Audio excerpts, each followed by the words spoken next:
बिस्मिल्लाहिर्रहमानिर्रहीम। अस्सलाम वालेकुम नाजरीन मोहतरम, इससे पहले आप इस कहानी की 191 एक साथ सुन चुके हैं। अब किस्त 192 मुलाहिजा फरमाएं। सानिया और तानिया के साथ बैठे हुए मुझे काफ़ी देर गुजर गई थी। उसके बाद हम वहाँ से उठकर उनके बंगले की तरफ चल पड़े। थोड़ी देर बाद मैं अपने बेडरूम में पहुँच गया था। अब मुझे इस बात का शक था कि कहीं मेरी निगरानी न की जा रही हो। दरवाज़ा खोलकर बाहर राहदारी में मैंने झांका। छत की फैंसी लाइट से राहदारी में मध्यम सी रोशनी फैली हुई थी। दाएं बाएं दोनों तरफ कोई मौजूद नहीं था। मैंने दरवाज़ा बंद कर दिया और दूसरी तरफ जाकर खिड़की जरा सी खोलकर अकबी टेरेस पर झांका। उधर भी कोई नहीं था। मुझे ये देखकर खुशगवार सी हैरत हुई कि कोई मेरी टोह में नहीं था। तब मैंने इत्मीनान से बेड पर बैठकर अपने मोबाइल पर शफी शाह का नंबर पंच किया। मैं दिल ही दिल में दुआ कर रहा था कि मोबाइल फ़ोन जितने फासले तक का रामद था वो उसी दायरे में कहीं मौजूद हो। वो लोग पहले ही कराची के मरकज से काफ़ी दूर थे। उस वक्त एक लम्हे के लिए मुझे इंटरकॉम पर 7 और 8 नंबर दबाने का भी ख्याल आया। मैंने बामुश्किल खुद को बाज रखा। मुझे नहीं मालूम था कि मुझे इतनी मोहलत मुयस्सर थी या नहीं। मैं खराफात में वक्त ज़ाया करने का मुतहम्मिल नहीं हो सकता था। गो के खराफात में कशिश बहुत थी। तानिया और सानिया ने सही कहा था। रात, तन्हाई और सन्नाटा बहुत जालिम चीज़ें थीं। लेकिन अपने आप को समझाने में कामयाब हो गया था कि मुझे जो काम सौंपा गया है वो लम्हाती ख्वाहिशों से कहीं ज्यादा अहम था। चंद सेकंड बाद नंबर मिल गया और शफी शाह की धीमी आवाज़ सुनाई दी। मैं बोल रहा हूँ। मैंने नाम बताए बगैर तकरीबन सरगोशी के अंदाज में कहा, यस सर। शफी शाह के लहजे में मुस्तस्दी आ गई। मैं जुबानी उसे कासिम बिजली के घर का नक्शा जितने बेहतर तौर पर समझा सकता था समझाने लगा। फिर मैंने उसे बताया, मैं अब एनेक्सी में खड़ा हूँ। देखने की कोशिश करूंगा कि वहाँ कौन कौन मुकीम है। तुम इस दौरान ट्रालर जजीरे के करीब ही ले आओ। समंदर में रहते हुए तुम जिस हद तक इस मकान पर नजर रख सको रखना। अगर मुमकिन हो तो किसी किस्म की गड़बड़ महसूस हो तो तुम मकान में घुसने की कोशिश भी कर सकते हो, लेकिन अकेले ना घुसना और बहुत होशियार रहना। यहाँ कई मुसल्ला मुहाफिज असल इमारत के चारों तरफ गश्त करते रहते हैं। शफी शाह धीरे से हंसा, कुछ बोला नहीं। मुझे मालूम है तुम लोग मुसल्ला आदमियों को खातर में नहीं लाते। मैंने ठंडी सांस लेकर कहा, लेकिन मैं तुम्हें मोहतात रहने की नसीहत किए बगैर नहीं रह सकता। उस बाप की तरह जिसे मालूम होता है कि उसकी औलाद जवान हो चुकी है और वो अपना बुरा भला खूब समझती है, लेकिन वो उन्हें संभल कर चलने की ताकीद किए बगैर नहीं रह सकता। हमें अब भी नसीहतों को सुनना भला लगता है सर। हम भी आप के बच्चे ही हैं। गलती से उम्र में तकरीबन आपके बराबर आ गए। शफी शाह खुशगवार लहजे में बोला। इस वक्त तुम कहाँ हो? मैंने पूछा। हमने इंजन बंद कर रखा था और लहरें धीरे धीरे हमें कमाड़ी की तरफ ले जा रही थी, लेकिन आपसे बात करते हुए मैंने आपकी हदायत मिलते ही कैप्टन को इशारा कर दिया था। इंजन स्टार्ट हो चुका है और हम जजीरे की तरफ रवाना हो चुके हैं। उसने बताया, ठीक है, मैं 5 मिनट बाद अपने कमरे से निकलूंगा। Best of luck, Shafi Shah बोला और मैंने सिलसिला मुनक़ता कर दिया। कुछ देर तक मैं बिस्तर ही पर बैठा सकूत शब की सरगोशियाँ सुनता रहा। उस दौरान मेरी नज़र इंटरकॉम पर जमी रही। मैंने तो 7 और 8 नंबर का बटन नहीं दबाया था, लेकिन मुझे अंदेशा था कि कहीं मेरे कमरे में बुज़र न बज उठे, लेकिन ऐसा नहीं हुआ। शायद तानिया और सानिया थक हार कर सो चुकी थी। चंद मिनट बाद मैं दबे कदमों कमरे से निकला। सीढ़ियों की तरफ जाने के बजाय मैं कमरे के गिर्द घूमकर पिछली तरफ आ गया। सीढ़ियों से नीचे जाने की सूरत में मुहाफिजों से या किसी और से सामना होने का ज्यादा इम्कान था। मैं जिस तरफ आया था उधर से एक फ्रेंच डोर टेरेस पर खुलता था। उस दरवाजे के रास्ते में टेरेस पर आया और नहायत मोहतात अंदाज में मैंने मुल्कचे अंधेरे में नीचे झांक कर देखा। दीगर खाली जगहों के अलावा उस अजीम शान मकान में चारों तरफ एक कुशादा गली से मौजूद थी, जिसका फर्श मार्बल का था। उस फर्श पर कुछ ही दूर बेआवाज कदमों से एक हेवला जाता दिखाई दिया। वो मेरे कमरे के अगब से गुजर चुका था। उसके कंधे पर गन और सर पर टोपी थी। वो यकीनन गार्ड था। वो लोग मकान के सिर्फ सामने के हिस्सों में नहीं, हकबी हिस्सों में भी गश्त करते थे। यूं ही वो गार्ड लान के कोने पर नजर से ओझल हुआ मैं टेरेस की दीवार पर बाहर की तरफ लटक गया। दीवार के नीचे से मुझे एक सतून मुयस्सर आ गया, जिसके सहारे फिसल कर मैं मार्बल की रविश पर पहुंच गया और लान के किनारे किनारे रुकू किसी हालत में बेआवाज कदमों से दौड़ता हुआ उस कोने तक पहुंच गया जहां गार्ड मेरी नजर से ओझल हुआ था। यहां से एनेक्सी सामने आ रही थी, लेकिन बीच में लान का एक बड़ा हिस्सा था जिस पर ग्लोब्स की धुंधली सी धूधिया रोशनी फैली हुई थी। मैंने कोने से झांक कर देखा। काफी दूर लान के दूसरे सिरे पर मुझे 2 गार्ड्स खड़े नजर आए। वो शायद पहले नीची आवाज में बातें कर रहे थे। उनकी पुश्त मेरी तरफ थी। मैं चाहता तो उनकी तवज्जो दूसरी तरफ होने का फायदा उठाते हुए लान के किनारे किनारे दौड़ता हुआ अनेक्सी तक पहुंच सकता था, लेकिन मैंने खतरा मोल नहीं लिया। मैं मार्बल की रविश अबूर करके मकान की बैरूनी दीवार के करीब चला गया। वहां तक बराए नाम रोशनी पहुंच रही थी। दीवार के साथ लगकर मैं खिसकने लगा। उसी दौरान एक गार्ड ने जरा गर्दन घुमा कर देखा। मैं फौरन अपनी जगह सख्त हो गया ताकि दीवार ही का एक हिस्सा नजर आऊं। गार्ड दोबारा मुंह फेर कर अपने साथी से बातें करने लगा। फिर वो बातें करते हुए धीरे धीरे एक तरफ बढ़ने लगे। जो ही वो इमारत की ओट में मेरी नजर से ओझल हुए, मैंने अनेक्सी तक का फासला उस बिल्ली की तरह दौड़ कर तय किया जिसे कहीं दूध रखा नजर आ गया था। अनेक्सी का फ्रंट लान की तरफ पड़ता था। मैं उस तरफ से उसमें दाखिल नहीं हो सकता था, उसमें ज्यादा खतरा था। मैं अनेक्सी के हक में जा पहुंचा। मेरी खुशकिस्मती थी कि उस तरफ बल खाता हुआ तंग सा एक गोल सीना मौजूद था, जैसा अमूमन बाज इमारतों की पिछली तरफ होता है। निचली मंजिल की तमाम अकबी खिड़कियां मुझे बंद मिली, इसलिए उसी गोल सीने के रास्ते मुझे बालाई मंजिल पर जाना पड़ा। तंग सी एक बालकनी में चलते हुए मैंने यके बाद दीगरे कई खिड़कियों पर किस्मत आजमाई की। आखिरकार मुझे एक ऐसी खिड़की मिल ही गई जो अंदर से बंद नहीं थी। पूरी अनेक्सी अंधेरे में डूबी हुई थी। मैंने खिड़की जरा सी खोलकर अंदर झांका। कमरे में मुझे किसी की मौजूदगी के आसार महसूस नहीं हुए। चंद सेकंड बाद मेरी आंखें उस अंधेरे में देखने के काबिल हो गई। अंधेरा गहरा नहीं था, वो एक बेडरूम था, लेकिन उसमें कोई मौजूद नहीं था। दूसरे लम्हे में सुकड़ सिमट कर खिड़की के रास्ते अंदर कूद चुका था। मुझे अनेक्सी में दाखिल होने का रास्ता मिल गया था। अब मेरे लिए पूरी अनेक्सी का जायजा लेना मुश्किल नहीं। तकरीबन सब कमरों के दरवाजे मुझे गैर मकफिल मिले और ये देखकर मेरी हैरत की इंतहा न रही कि तमाम कमरे खाली थे। सब कमरे बेडरूम थे और उनमें जरूरत की थोड़ी बहुत चीजें मौजूद थीं, जिस तरह मेरे कमरे में मौजूद थीं। लेकिन किसी भी कमरे में ऐसी कोई निशानी नहीं थी जिससे जाहिर होता कि वहां कोई मुकीम था। मुझे कुछ यूं लगा जैसे जोशो खरोश से दौड़ते दौड़ते मैं यकदम ही किसी बुलंद जगह से गिर पड़ा था। एक लम्हे के लिए तो मेरी सारी खुद एतमादी हवा हो गई। मेरे समझ में न आया कि मुझे क्या करना चाहिए। मैं एक जगह मुलगजे अंधेरे में सतून के सहारे खड़ा हो गया और गहरी गहरी सांसें लेने लगा। यकदम ही बहुत से सवाल सांपों की तरह फुनकारते हुए मेरे सामने आन खड़े हुए थे। अगर कासिम बिजली ने मुझे दोस्तों में शुमार किया था तो उसने मुझसे झूठ क्यों बोला था कि कुछ सफेद फार्म वहां मुकीम थे। यह बात उसने खुद ही बताई थी, तो इस सिलसिले में कोई सवाल भी नहीं किया था कि वो शक करके मुझे मिसगाइड करने की कोशिश करता। अब तक उसका अंदाज हरगिज ऐसा नहीं रहा था जिससे जरा भी शक का इजहार होता। क्या चक्कर था? फारोल शर्टन की तरफ से तो उसे कोई इतला नहीं थी। वो इस्लामाबाद में हमारी कैद में था, तो फिर क्या X3 ही में कोई गड़बड़ थी? लेकिन अगर कासिम बिजली मुझ पर किसी किस्म के शक में मुब्तला होता तो अब तक मुझे काबू में करने की कोशिश कर चुका होता। मैं तो गोया शेर की किचार में मौजूद था। कुछ देर पहले ही मैं दुनिया माफियत से बेखबर सोया हुआ था। मुझे आसानी से काबू में करने का उससे अच्छा मौका कौन सा था? बज़ाहिर फारोल शर्टन ने मुझे भी चक्कर देने की कोई कोशिश नहीं की थी। उसने तो सिर्फ इतना कहा था कि डॉक्टर बर्नाल्ड यहाँ पहुँचने वाला था। उसने ज्यादा आदमियों का भी जिक्र नहीं किया था। कासिम बिजली ने महज शुगल के तौर पर तो झूठ नहीं बोला। अनेक्सी में चंद सफेद फार्म ठहरे हुए थे। बाज लोग कुदरती तौर पर भी छोटे मोटे झूठ बोलते रहते। मैं जब किसी नतीजे पर न पहुंच सका तो मैंने फैसला किया कि मुझे अपने कमरे में चलना चाहिए। फिर फैसला करना चाहिए कि क्या करना बेहतर था। मैं जिस रास्ते से आया था उसी रास्ते की तरफ चल पड़ा। बलाई मंजिल के उस मखसूस कमरे की अकबी खिड़की में तंग बालकनी पर पहुंचा और दबे कदमों कोल सीने से आखिरी सीढ़ी से उतरकर मैं इमारत के दूसरे हिस्से की तरफ जाने के लिए मुड़ा ही था कि अचानक तेज रोशनी मेरे अक्ब से पड़ी थी और उसके साथ ही सांप जैसी मुशाहबा एक आवाज उभरी, hands up my dear young man. आवाज गो के बहुत बदली थी, लेकिन मैंने पहचान लिया वो कासिम बिजली ही की आवाज थी। उसके लहजे की तब्दीली जिसमें सांप जैसी मुशाहबत थी। अगर वो अकेला होता तो शायद मैं पलट कर कुछ कर गुजरने का खतरा मोल लेता, लेकिन रोशनी मेरे दाएं बाएं लंबे लंबे कुछ साए भी उभार रही थी।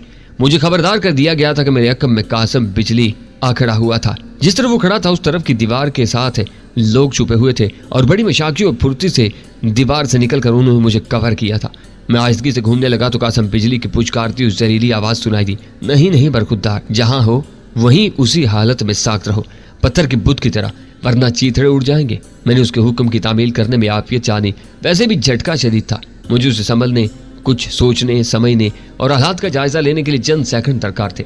मैंने खुद अखियों से पीछे देखने की कोशिश की। मुझे सिर्फ एक शख्स नजर आया जिसके हाथ में सब मशीन गन थी। अक्सर से कोई और शख्स मेरे करीब आया। उसने तिरछा रहते हुए नहायत मोहतात अंदाज में मेरी तलाशी ली। मैंने एकदम उसे पकड़कर ढाल बनाने के बारे में सोचा, लेकिन यह काम जरा मुश्किल और खतरनाक नजर आया। मुझे नहीं मालूम था कि बाकी मुसल्लह अफराद किस किस पोजीशन पर थे। तलाशी लेने वाला भी उन मामलात में मजा हुआ मालूम होता था।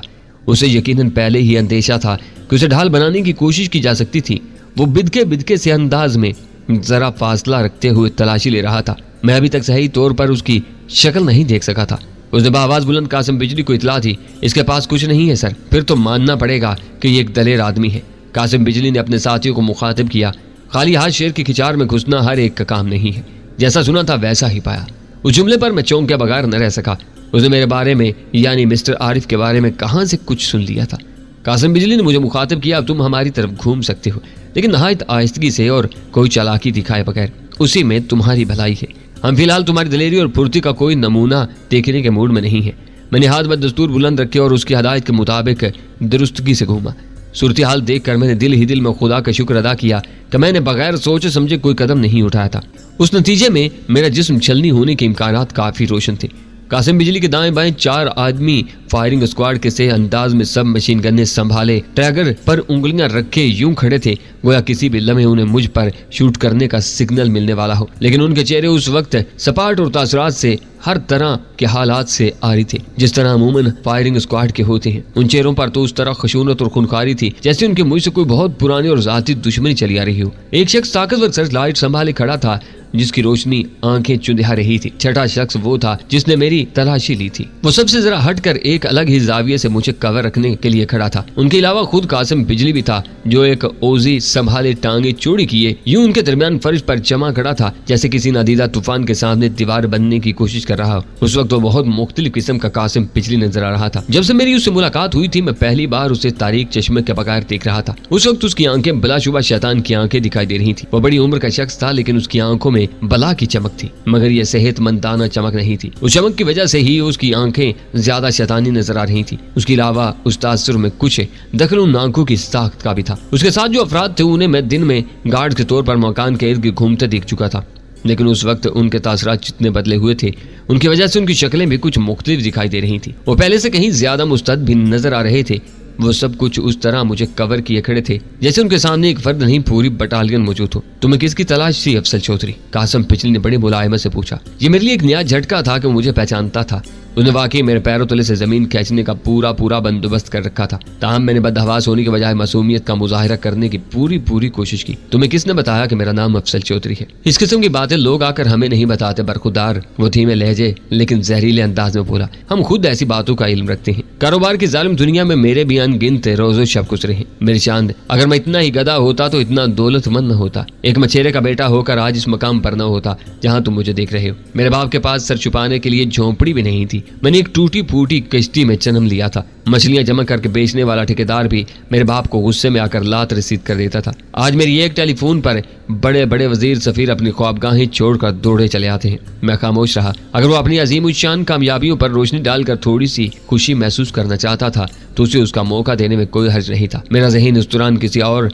ट्रैक पर तेजी से दौड़ रहा था। मैं अपने लिए कोई हिकमत अमली इख्तियार करने के बारे में सोच रहा था। क्या किसी तरह मैं इनमें से किसी एक की गन छीन सकता था? ये काम मुमकिन नजर नहीं आ रहा था।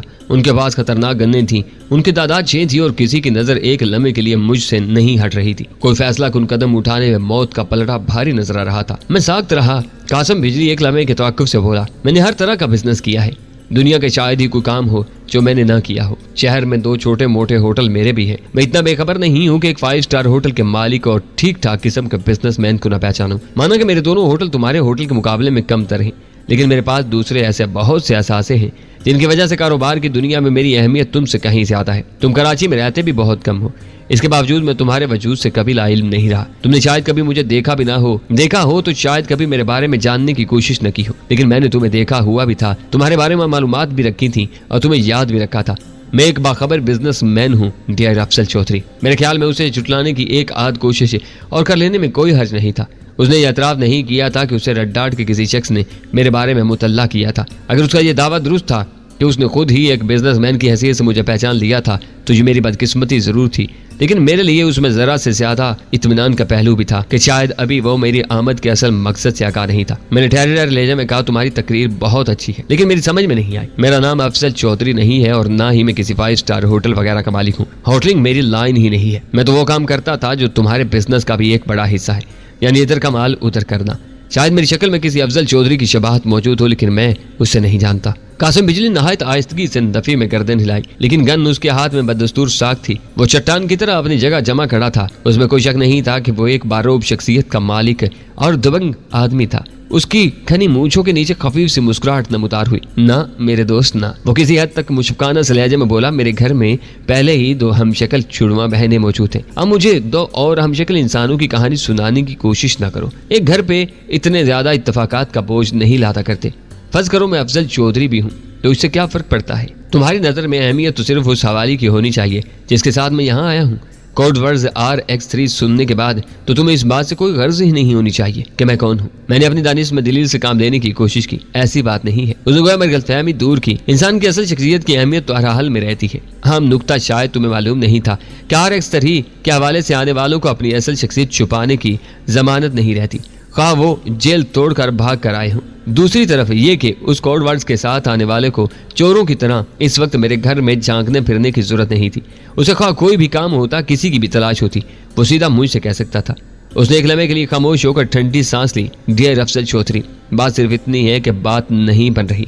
मैंने तुम्हें उसी वक्त पहचान लिया था जब मैंने तुम्हें होटल ही के सामने से गाड़ी में बिठाया था और मेरी खोपड़ी उसी वक्त घूम गई थी। मैं चकरा कर रह गया था कि तुम जैसी साफ सुथरी शोहरत करने वाले बिजनेसमैन को इस रेफरेंस से मेरे पास आने की क्या जरूरत पेश आ गई थी। फिर मैंने अपने आप से कहा, प्यारे कासिम बिजली, ये दुनिया है, यहाँ कुछ नहीं पता कि कौन किस तरह है। मैं तुम्हें अपने साथ तो ले आया, नहायत मोहब्बत से अपने घर में बिठा रहा, लेकिन फौरी तौर पर अपने कुछ खास आदमियों से राब्ता कायम किया और उन्हें तुम्हारे बारे में मुतल्ला किया कि रेफरेंस के साथ मेरे पास आए हो, कहीं कोई गड़बड़ तो नहीं। तब मुझ पर इंकशाफ हुआ कि तुम तो मेरे दोस्तों को बहुत ही शिद्दत से मतलूब हो। तुम्हारे साथ तो उनका कोई लंबा ही चक्कर है। चंद दोस्तों ने खास तौर पर तुम्हें ठहराने के लिए वो बेडरूम दिलाया जहां तुम पर नजर रखी जा सकती है। पहली रात तुम चोरों की तरह पकड़े गए। मैं एक तवील सांस लेकर रह गया। मुझे अंदाजा हो गया इधर उधर की हाँकने का कोई फायदा नहीं था। शायद किस्मत ने साथ नहीं दिया था, शायद मैं अपनी खुशकिस्मती पर तकिया करने का आदी हो गया था, इसलिए फिलहाल वो मेरा साथ छोड़ गई थी। मेरे तासरात में शायद कोई तब्दीली आई थी, जिसे देखकर कासिम बिजली जरा तमानियत से मुस्कुराया और बोला, अब इस सवाल की कोई अहमियत तो नहीं रही, फिर भी क्या तुम बताना पसंद करोगे कि इस वक्त तुम्हें किसकी तलाश थी? तुम्हारे दोस्तों की। मैंने गोया उसके सामने तस्लीम करते हुए सच बोलने का फैसला कर लिया। उनके नाम बताना पसंद करोगे? नाम मुझे नहीं मालूम है। बहुत खूब, उसने सर हिलाया। तुम्हें मेरे नामालूम दोस्तों की तलाश है। तुम्हें कैसे मालूम था कि उनसे मेरे घर में मुलाकात हो सकती है? खुफिया एजेंसियों को कोई सुराग मिला था, उन्होंने मुझे यहाँ भेज दिया। मैंने जवाब दिया। उसने हल्का सा कहका लगाया, मुझे मरऊब करने की कोशिश कर रहे हो। मुझे उसकी क्या जरूरत है? मैंने कंधे उचकाए। मुझे मालूम है तुम जैसे आदमी इस वक्त तक किसी से मरऊब नहीं होते जब तक मौत उनका गला नहीं दबोच लेती। उनके पास आदमी खत्म हो गए थे क्या जो उन्होंने तुम्हें भेज दिया? मैं क्या कह सकता हूँ, मैंने जवाब दिया। फिर एक लम्हे के तवक्कुफ से कहा, वैसे मुझे जाती तौर पर भी डॉक्टर बर्नार्ड नामी एक शख्स की तलाश थी। Doctor Bernard?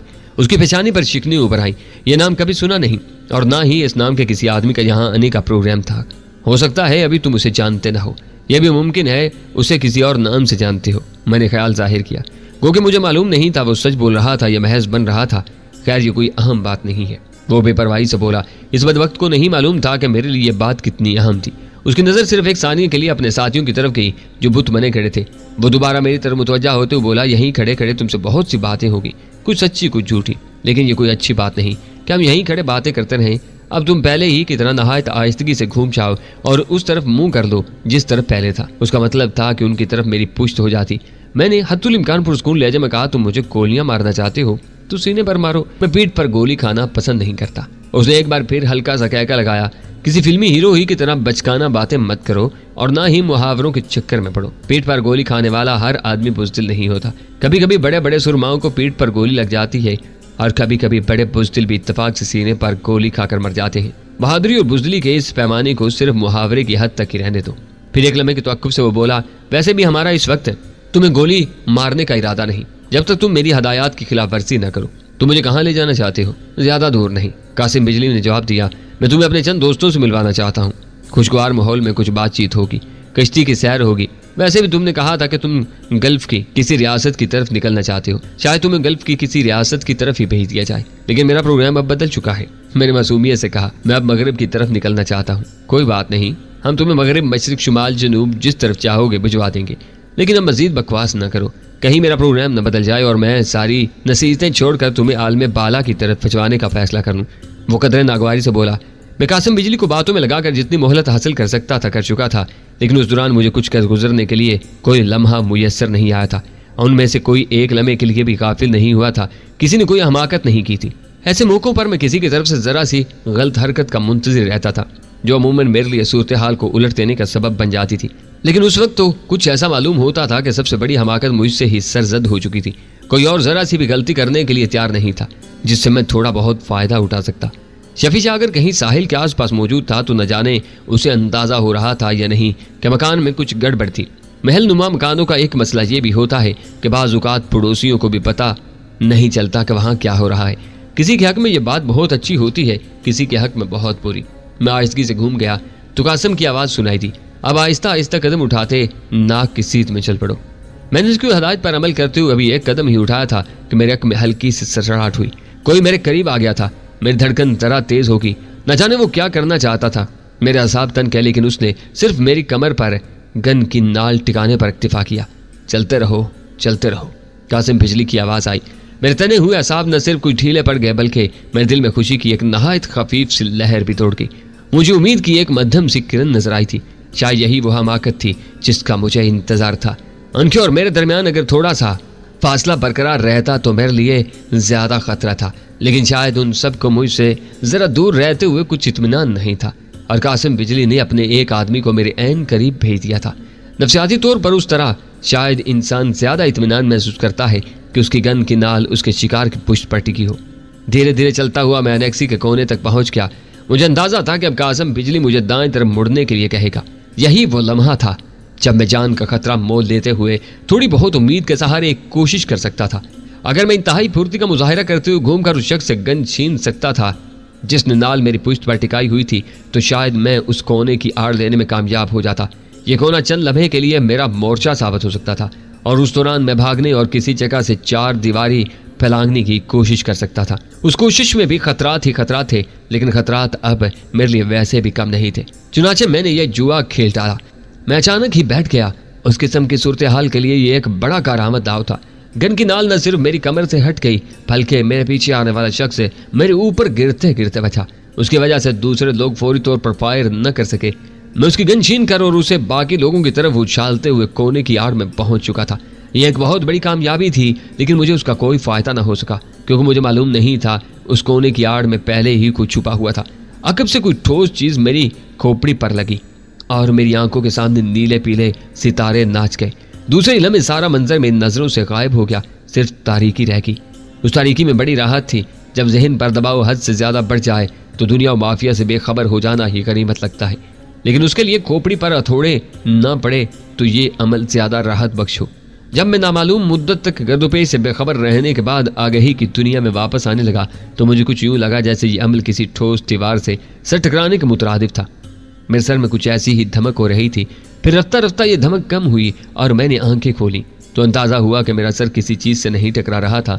मैं तो शायद किसी आराम कुर्सी पर नीम दराज था। मेरा जहन गोया नहायत ही आहिस्तगी से किसी तारीक दलदल से बाहर आ रहा था। काफी देर बाद मुझे सही तौर पर मालूम हुआ कि मैं कहाँ था और किस हाल में था। मैं प्रिंस नामी मोटर बोट के पिछले हिस्से में था। ये हिस्सा खुला था और उसके निचले डेक पर मैं एक आराम कुर्सी पर नीम दराज था। मुझ पर तेज रोशनी पड़ रही थी। मेरे सामने नशीब में तरतीब से रखी हुई कुछ कुर्सियों पर चंद सफेद फाम अफराद बैठे हुए थे। उनके चेहरों से दिलचस्पी आया थी। अंदाज कुछ ऐसा ही था गोया वो अपने सामने स्टेज पर बैठे किया जाने वाला कोई दिलचस्प तमाशा देख रहे हों, और वो तमाशा मैं था। उन सफेद फामों के पीछे कासिम बिजली खड़ा था। उसके दाएं बाएं दो मुसल्ला अफराद थे। उस वक्त कासिम बिजली के तासुरात कुछ और ज्यादा खौफनाक नहीं थे। वो एक मुहज्जब और खुशमिजाज शख्स की तरह मुस्कुरा रहा था। मैंने कई बार पलकें झपकाई तो मुझे कुछ और साफ नजर आने लगा। तब मुझ पर इंकशाफ हुआ कि मेरे सामने जरा नशीब में कुर्सियों पर जो 7 सफेद फाम बैठे थे उन सब का ताल्लुक रेड डार्ट से था। उनकी कंप्यूटराइज तस्वीरें मैं देख चुका था। उनमें से एक खासा उम्र रसीदा था। उससे तो एक बार मेरी मुलाकात भी हो चुकी थी। इस्लामाबाद के निवाह में एक बार मुझे अगवा करके रेड डार्ट के हेडक्वार्टर ले जाया गया था। उस वक्त बास टू ने मुझसे बहुत अहम किस्म के मुज़ाकरात करने की कोशिश की थी। उस वक्त ये बूढ़ा और तकरीबन उसी की एक हम उम्र औरत बास टू के साथ नजर आ रही थी। तमाम गुफ्तगू बास टू ने की थी, लेकिन न जाने क्यों मुझे एहसास हो रहा था कि बूढ़ा जोड़ा रेड डार्ट में बहुत अहमियत का हामिल था। अब बूढ़ा अकेला नजर आ रहा था। शायद बुढ़िया उससे पिछड़ चुकी थी। मैंने आराम कुर्सी से उठने की कोशिश की तो एहसास हुआ कि मेरे लिए हरकत करना तकरीबन नामुमकिन था। फौरन मुझे गुमान गुजरा कि शायद मैं रस्सियों के जरिए आराम कुर्सी से बंधा हुआ था, लेकिन जब मैंने अपने सरापा पर नजर डाली तो मुझे कहीं कोई बंदिश नजर न आई। मैं पहले समझा कि शायद सर की चोट ने मेरे असाब पर कुछ ज्यादा असर डाला था कि जिस्म बेजान सा होकर रह गया था। उसके बावजूद मैंने हरकत करने की कोशिश की, लेकिन मैं बिल्कुल उसी तरह कसमसा कर रह गया जैसे कुछ नादीदा बंदिशों में जकड़ा हुआ था। मुझे बेबसी से कसमसाते देखकर सफेद फम बूढ़ा गोया मेरे ख्यालात पढ़ते हुए बोला, शायद तुम समझ रहे हो कि सर की चोट की वजह से तुम्हारा ये हाल है। ऐसा नहीं है। हमने तुम्हें एक इंजेक्शन लगाया है जिससे तुम्हारी ताकत स्लिप होकर रह गई है। ख्वामखा अपने आप से जोर आजमाई करके अपने आप को तकलीफ में मत डालो। तुमसे अब सुबह तक हिला नहीं जाएगा, बशर्ते कि तुम सुबह तक जिंदा रहे। दूसरे सफेद फार्म ने दुखमा दिया।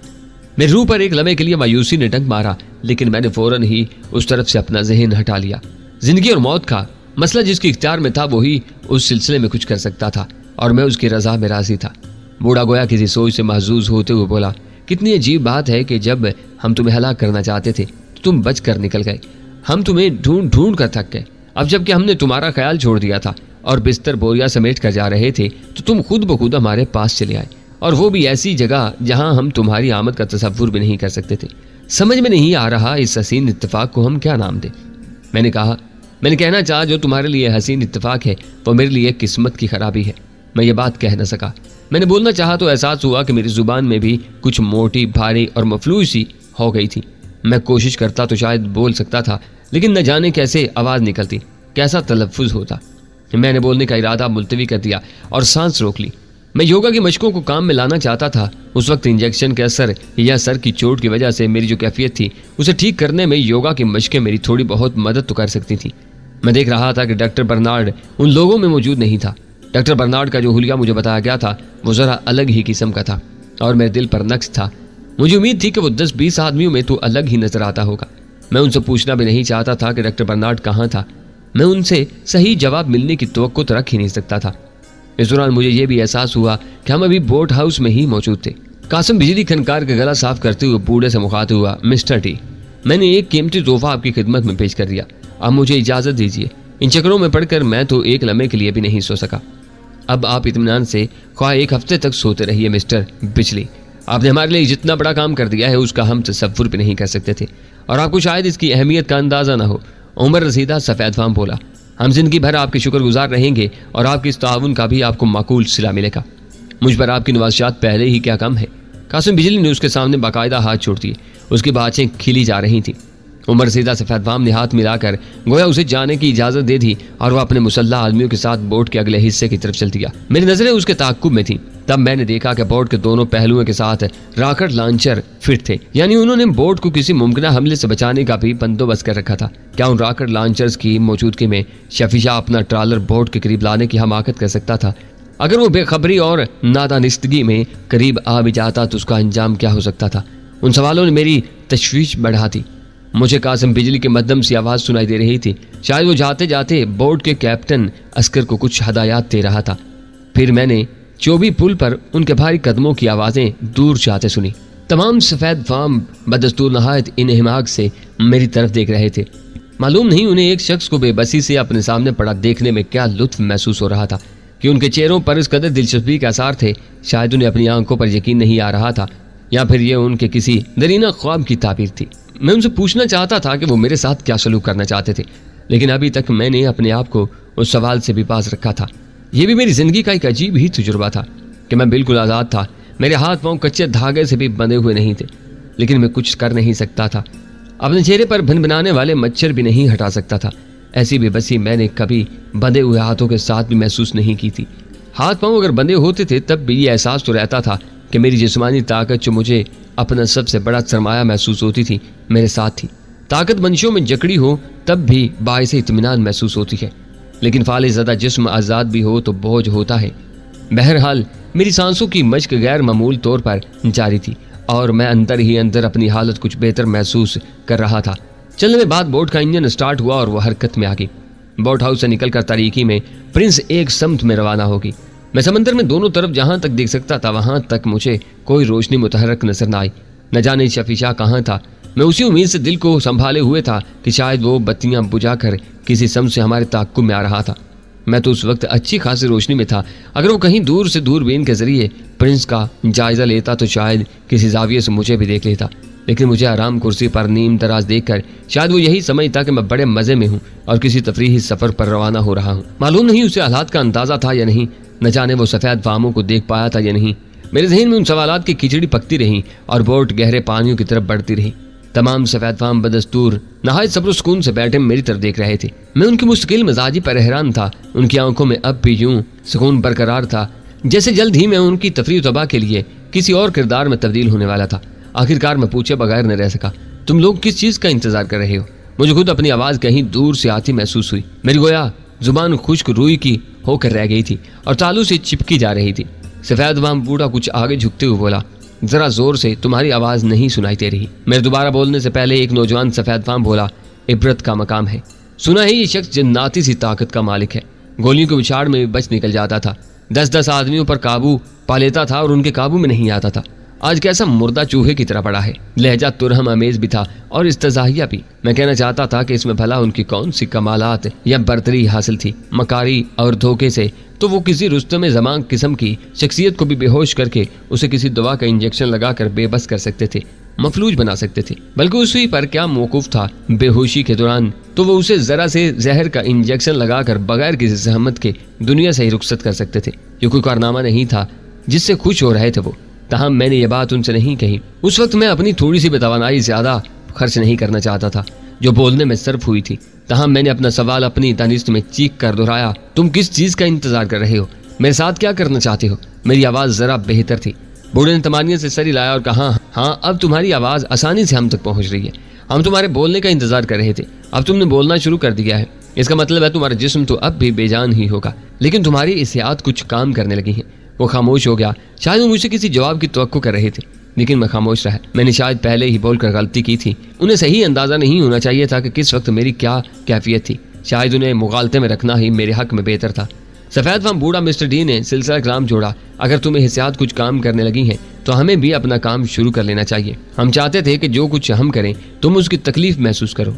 हम तुम्हें किस्तों में समंदर के हवाले करना चाहते हैं। पहले हम तुम्हारा एक हाथ काट कर समंदर में फेंकेंगे, कुछ देर बाद दूसरा हाथ काट कर फेंकेंगे। यूं वक्फे वक्फे से हम तुम्हें समंदर में फेंक कर मछलियों के लिए थोड़ी बहुत खुराक का बंदोबस्त करेंगे और देखेंगे कि किस मरहले तक तुम्हारे बचे कुचे वजूद में जिंदगी की रमक बाकी रहती है। सबसे आखिर में हम तुम्हारा सर समंदर में फेंकेंगे और यूं तुम्हें अलविदा कहेंगे। इस शुगल में हमारा सफर भी अच्छे तरीके से कट जाएगा। हमारा सफर का प्रोग्राम तो तय ही था, लेकिन हमें यह मालूम नहीं था कि जाते जाते तुम हमारे हाथ आ जाओगे और यूं हमारे सफर का लुत्फ दुबाला हो जाएगा। मिस्टर डी खामोश होकर गोया मेरे चेहरे पर कोई रद्द-ए-अमल तलाश करने लगा। मैंने कोशिश की कि मेरे चेहरे से कोई रद्द-ए-अमल जाहिर न होने पाए। शायद उस वक्त मैं कोई रद्द-ए-अमल जाहिर करने के काबिल भी नहीं था। मेरे जहन पर अभी तक धुंध सी छाई हुई थी। तुम लोग बोट के जरिए क्यों जा रहे हो? मैंने पूछा। उसने मुझे जो काटने पीटने की बात की थी, मैंने गोया उसे कतन अहमियत नहीं दी थी। मेरे इस रद्द-ए-अमल से मिस्टर डी के चेहरे पर एक लम्हे के लिए मायूसी के आसार नमूदार हुए, लेकिन वो फिर मुस्कुरा दिया और बोला, इसी मौका पर भी तुम्हारी तजस्सुस पसंद तबीयत को चैन नहीं है।